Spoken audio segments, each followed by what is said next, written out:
కాల సమయంలో దేవుడు నీతో చెప్తున్న మాట, నా ప్రియమైన బిడ్డ, నువ్వు ఓడిపోవు.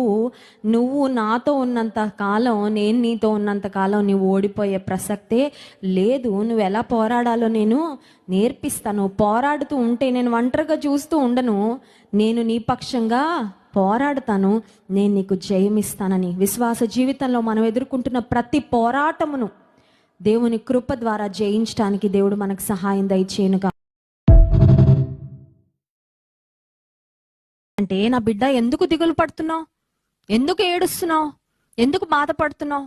ఎందుకు స్ట్రగుల్ అయిపోతున్నావు నీ జీవితంలో? నేను సర్వ శరీరులకు దేవుడను. నాకు అసాధ్యమైంది ఏదైనా ఉందా? నాకు అసాధ్యమైంది ఏది లేదు. దేవునికి ఉన్న 3వ లక్షణం ఏంటంటే, ఆయన శక్తి నరుల శక్తికి మించినది. He is two powerful. ఆయన్ని ఓవర్కమ్ చేయగలిగిన వాళ్ళు ఎవరు లేరు. ఆయనతో